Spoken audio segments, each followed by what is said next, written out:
Donc je fais cette vidéo rapidement, hein, c'est juste une vidéo réponse à Nota Bene sur la vidéo que tu as faite sur l'Afrique avec François-Xavier Fauvel. La vidéo je l'ai vue entièrement et il y avait 2-3 petits points qui m'agaçaient et qui en agacent beaucoup et je voulais répondre à cette vidéo. Je te suis depuis septembre 2014, hein, je suis même venu en salon pour voir ce que tu faisais et puis discuter avec toi il y a longtemps, hein, il y a très longtemps. Et donc c'est pas, ça remet pas en question les autres vidéos, les autres contenus que je suis et il n'y a pas de souci. Mais souvent quand c'est des vidéos sur l'Afrique, il y a souvent 2-3 petites choses qui m'agacent et là cette fois je voulais en parler. La première fois que je voulais répondre à une de tes vidéos, c'était sur l'esclavage. Parce qu'en fait ça donnait une vue partielle de l'esclavage, mais c'est pas grave, parce qu'il y a la vue aussi faite par d'autres historiens, le point de vue pardon, des historiens africains, où en fait ils pouvaient expliquer que c'était pour eux, ils ne vendaient pas, les rois ne vendaient pas les esclaves, mais c'était des djams, c'est-à-dire ils étaient sous servitude, mais bon, c'est pas l'objet de la vidéo. J'ai pas voulu répondre cette fois à cette vidéo, c'est une vidéo qui date, mais celle-là en fait sur l'Afrique, j'avais envie de répondre sur quelques points parce que ça revient souvent et c'est plus que pénible. Voilà, donc les 2 points, je pense que tu t'en doutes, c'est sur Cheikh Anta Diop et c'est sur la vision un peu centrée qu'on a en France sur l'Afrique. Hein, parce qu'il y a plusieurs empires africains, il y a plusieurs périodes comme en Europe, comme en Asie, il y a plusieurs civilisations, il y a plusieurs mondes dans l'Afrique, et là il n'y a pas de souci. Seulement il n'y a pas de pluralité d'opinions et d'avis sur l'Afrique quand on est en France. Il y a toujours une opinion, point barre. Sur ta chaîne, tu fais ce que tu veux, évidemment. C'est juste que comme tu as la plus grande visibilité au niveau des chaînes histoire, et ça aurait été bien d'avoir d'autres points de vue. Hein, je ne centre pas sur les Africains, mais il y a aussi des historiens africains comme Théophile Ogbanga, Kalakala Nisiore, Omutunde et d'autres. Mais il y a aussi pour d'autres, par exemple, qui sont plus à droite, si tu veux, Bernard Lugan, je crois que c'est Lugan. Et en fait, ça permet de voir pas qui a raison, mais ça nous permet, en regardant des vidéos, d'avoir une vue d'ensemble et d'avoir plusieurs opinions sur ce qui s'est passé en Afrique. Moi j'ai mon point de vue et je sais qui pour moi est légitime, mais c'est vrai ce serait bien d'avoir plusieurs points de vue. Et là on n'a qu'un point de vue à chaque fois, du même type de point de vue, et c'est toujours les mêmes tendances. J'essaye de faire attention à ce que je dis sur YouTube. Et ce serait bien que des Africains, des historiens africains puissent parler de l'Afrique en ayant un maximum de visibilité. Ce qui n'est pas le cas en fait. C'est toujours un Européen qui va parler de l'Afrique à la place d'un Africain. C'est pas grave, on est en Europe, on est en France. C'est normal que ce soit un professeur français qui donne son opinion, qui donne des cours sur l'Afrique, c'est pas le problème. Le problème c'est que même en Afrique, ils vont suivre le son de cloche qui est mis depuis la France. Ils vont suivre ce qui est dit parce que c'est une chaîne française. Parce que cette chaîne a de l'influence. Et c'est là le problème, c'est là mon problème. Alors je vais venir au point qui m'agace. Donc par exemple sur la question sur Cheikh Anta Diop. Eh ben pour moi il n'est pas d'accord avec les thèses de Cheikh Anta Diop. Mais dans ce cas-là, ceux qui sont d'accord avec les thèses de Cheikh Anta Diop, qui sont en général africains, sur le continent ou en Europe, auraient le droit de répondre. Parce que eux, ils n'ont pas la visibilité que tu as pour répondre. Comme ça, après, on peut jauger des arguments. Souvent, les Africains vont te parler du colloque du Caire, qui a eu lieu du 28 janvier au 3 février 1974. Donc ce jour-là, Théophile Ogbanga et Cheikh Anta Diop ont affronté, il y en avait un troisième, mais je crois qu'il est parti avant, il s'est débiné un peu avant. Donc ils ont affronté 20 spécialistes du monde entier. Donc il y avait 5 observateurs et 2 représentants de l'UNESCO. Et 14 nations étaient représentées. Je mettrai la liste des spécialistes dans ma zone description. Tu verras qu'il y a vraiment des spécialistes du monde entier. Donc c'était des gens qui s'opposaient sur l'origine de l'Égypte. Donc il y avait des gens qui prenaient l'origine caucasienne, d'autres l'origine orientale, et Théophile Ogbanga et Cheikh Anta Diop l'origine négro-africaine. Bon, le but c'est pas de te raconter les péripéties, mais le rapporteur de l'UNESCO a dit qu'il y avait un net déséquilibre en faveur de la thèse négro-africaine. Mais très nettement. Et tu peux le voir, l'histoire générale de l'Afrique, c'est la thèse négro-africaine qui est dedans. C'est un livre de l'UNESCO, c'est pas un livre obscur. On peut ne pas être d'accord avec les thèses de Cheikh Anta Diop, mais la plupart des Africains, ou des historiens africains, se revendiquent de la thèse de Cheikh Anta Diop. Donc ça pose problème. Comme certains sont plus d'accord avec les thèses de Bernard Lougan. Donc je critique pas Bernard Lougan parce que j'ai pas lu ses livres du tout. Donc Cheikh Anta Diop a écrit de nombreux ouvrages, dont celui-là, Antériorité des civilisations nègres, il y a celui-là, et surtout Nation nègre et culture. Et moi je t'invite à regarder la méthodologie utilisée par Cheikh Anta Diop, qui n'est pas parfaite non plus, hein, parce qu'il y a des choses qui ont été remises en cause, mais compare les livres de Cheikh Anta Diop et les livres d'autres personnes, des écrivains européens qui écrivent sur l'Afrique. Déjà, ce serait bien qu'ils parlent des langues africaines pour parler de linguistique aussi. Parce que dire que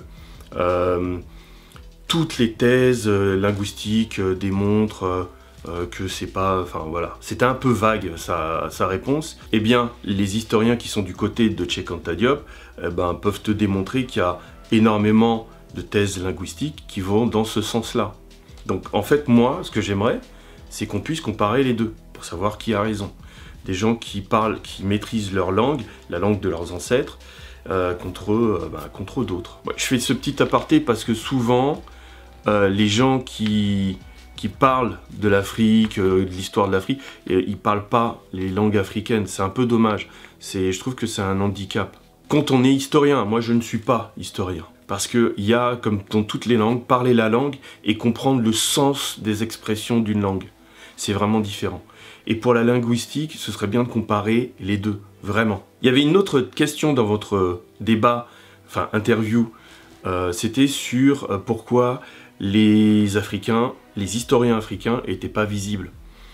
Alors je te dirais que moi j'ai bien une petite idée, hein, parce que une chaîne qui a 1,4 million d'abonnés, la visibilité, tu peux leur donner, hein, très facilement. Ils n'ont pas besoin d'argent, juste d'être invités, qui puissent expliquer leur thèse, qui puissent expliquer l'histoire de leur continent, et ils n'auront pas besoin d'être financés, ils pourront écrire des livres qui seront rentables et que tout le monde achètera. Parce que quand tu as posé la question pourquoi on voit peu les historiens africains, je dis ils se foutent de notre gueule ou quoi? Encore une fois, tu as le droit de ne pas être d'accord avec telle ou telle thèse, mais ce serait bien d'avoir plusieurs points de vue. De la même manière, est-ce qu'il y a une différence entre les pays colonisés par la France et les pays colonisés par la Grande-Bretagne? Ce serait bien d'avoir l'avis d'historiens qui sont justement sur place. Ce serait peut-être plus intéressant. Il y avait encore une autre question. Est-ce qu'il y a des historiens africains qui font autorité? Oui, je les ai cités au tout début, Théophile Ogbanga et Omotunde. Hein, tu peux leur demander, ils seront ravis de te répondre. Maintenant, sur la question, parce que j'ai vu que tu avais fait des recherches sur YouTube, c'était plus ou moins obscur, mais il suffit d'aller acheter des livres, pas seulement des livres écrits par des Européens qui écrivent sur l'Afrique, mais des livres écrits par des Africains qui écrivent sur l'Afrique. Comme ça, en fait, tu as les deux points de vue, parce que là, à chaque fois, je vois, tu n'as que un point de vue, et pour moi, il est biaisé. Mais comme celui des Africains peut l'être aussi, il peut être militant aussi, il y en a certains qui sont militants.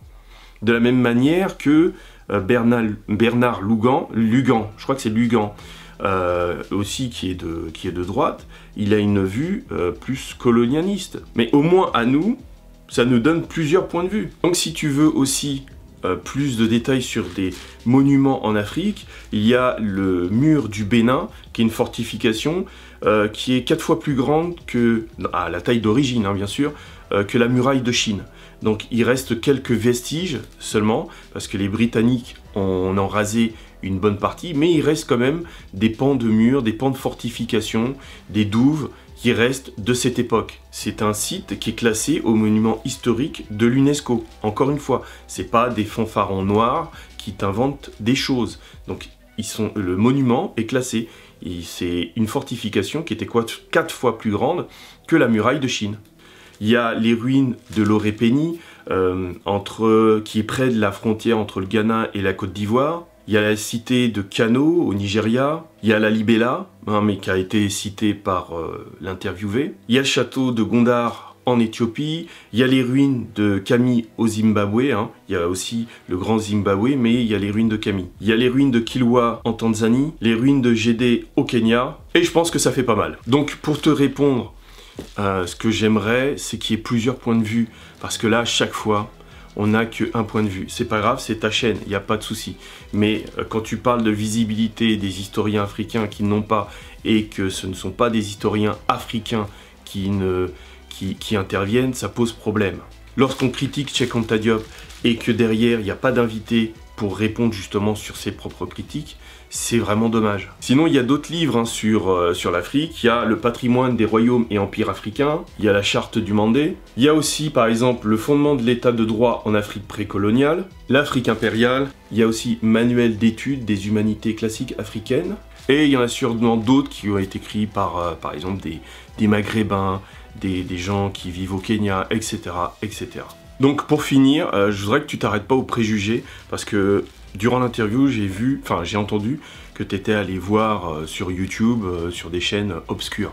Alors je sais pas ce que tu voulais dire par là, ou plutôt si que c'était des chaînes plutôt qui étaient engagées politiquement ou qui étaient militantes et qui parlaient d'histoire en même temps. Je suppose que c'est ça.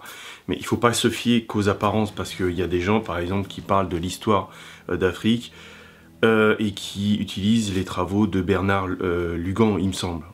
Il y a d'autres qui utilisent Cheikh Anta Diop et d'autres qui utilisent des histoires qui trouvent à la FNAC des gens, par exemple, comme l'interviewé au Collège de France, peut-être, hein, je sais pas. Faut pas se fier seulement à la chaîne, enfin à quelques vidéos. Moi par exemple, j'ai parlé de pays qui avaient blanchi leur population, j'ai parlé aussi de Black Panther, mais j'ai parlé aussi de Victor Schellcher par rapport à l'esclavage aux Antilles. Mais en même temps, j'ai fait des vidéos sur des héros de la Seconde Guerre mondiale. J'ai parlé de bâtiments qui étaient en Allemagne, j'ai parlé d'espionnage. Là, les dernières vidéos, parce que j'oriente ma chaîne plus sur l'art de la guerre, et du développement personnel, j'ai parlé d'art de la guerre en utilisant des exemples venant d'Europe et d'Asie. Donc faut pas juger ces chaînes-là juste par 2-3 vidéos, mais vraiment regarder leur contenu et regarder si ce sont des historiens, ce que je ne suis pas. Moi je m'en sers juste pour valider certains concepts, pour que les gens connaissent certains concepts. J'ai même fait des vidéos sur des Polonais, sur Enigma, et puis sur Haïti, des Polonais qui étaient en Haïti. Faut pas juger les chaînes, justement, sur 1 ou 2 vidéos, mais regarder un peu l'orientation de la chaîne. Donc regardez plein de vidéos pour vraiment savoir ce que vaut la chaîne. Je te dis ça pour les chaînes d'histoire africaine que tu iras voir peut-être. Donc sinon, c'est tout. Sinon, je vous demande de partager cette vidéo hein, pour qu'elle soit vue au maximum. Pensez à liker, hein, de vous abonner pour ceux qui ne sont pas abonnés, hein, et puis regardez les dernières vidéos. Serrez les rangs et restez unis.